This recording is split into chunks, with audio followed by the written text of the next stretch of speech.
যাই আমাদের আজকের গ্রাউন্ডের দিকে, যেখানে অপেক্ষা করেছিল হাজারো দর্শক আর এক ঐতিহাসিক লড়াই। মাঠে তখনও হালকা বৃষ্টি, আর আজকে আমাদের প্রতিপক্ষ বরিশাল সহ দেশের সেরা খেলোয়াড়দের নিয়ে গড়া এক বিধ্বংসী দল ইউনুস ভুঁইয়া স্মৃতি। মাঠে আসার কিছুক্ষণের ভিতরেই টস হয়। টস জিতে তারা ব্যাটিং এর সিদ্ধান্ত নেয়, আর আমাদের টিম জানতো আজ বল হাতে নিজেদের প্রমাণ করতে হবে। আর তার শুরুটা করলো তারেক ভাই ও সাকিব ভাই। পুরো টিম মিলে এমন এক বোলিং ফিল্ডিং ইউনিট গড়লো যা বিএম কলেজ বাস্কেট মাঠে হাজারো দর্শকের মন জয় করে নিয়েছে। তাদের সংগ্রহ 10 ওভারে 146 রান। 147 রানের লক্ষ্যে ব্যাটিং এ ওপেনিং এ যাই আমি আর জিয়া, কিন্তু 2 ওভারে 17 রানের মাথায় জিয়ার উইকেট যায়। পিছে যখন নামে ম্যাক্সওয়েল বাপ্পি, তার সঙ্গে কিছুটা লড়াই চালিয়ে গেলেও তারপর হঠাৎ যায় বাপ্পি ভাইয়ের উইকেট। মাঠে নেমে আসলো নীরবতা। তারপর ব্যাটিং আসে তারেক ভাই, আর তারেক ভাইয়ের সঙ্গে আমার জুটিতে লড়াই চালিয়ে যায়। কিন্তু এক সময় আমাদের টিমের দরকার 4 ওভারে 74 রান। মনে হচ্ছিল আজ হয়তো এখানেই শেষ, কিন্তু সামনে তাকিয়ে দেখি হাজারো দর্শকের ভালোবাসা, বেজা চোখ আর বোলার সম্মান। সেই মুহূর্তে আমি খেলি এক হার না মানা ইনিংস, 18 বলে 62 রান,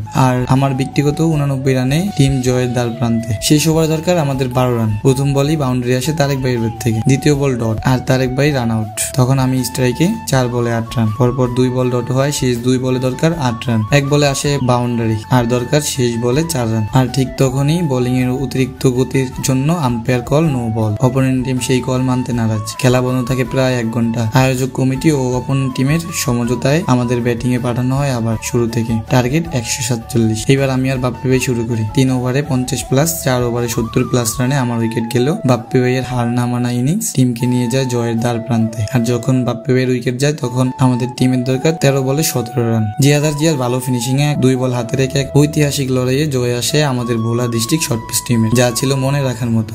দর্শকদের ভালোবাসা, আয়োজকদের কৃতজ্ঞতা আর টিমমেটদের অশেষ সংগ্রাম, সবকিছু মিলিয়ে আমাদের ফাইনাল পৌঁছানোর পথটা ছিল এক কথায় অসাধারণ। 32 দলের এই টুর্নামেন্টে সবার ভালোবাসা আর স্বপ্ন নিয়ে ভোলা জেলা শর্ট পিচ টিম ফাইনালের মঞ্চে পৌঁছে গেল।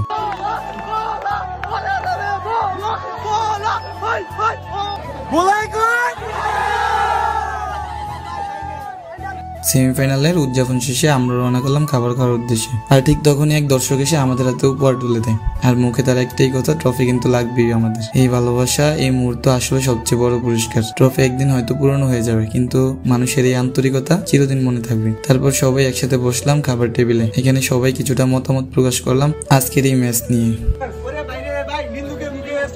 ফাইনাল বরিশাল ফাইনাল গেছে চ্যাম্পিয়ন হলো। দর্শকদের যে ভালোবাসা আর আমার টিমের যে এফোর্ট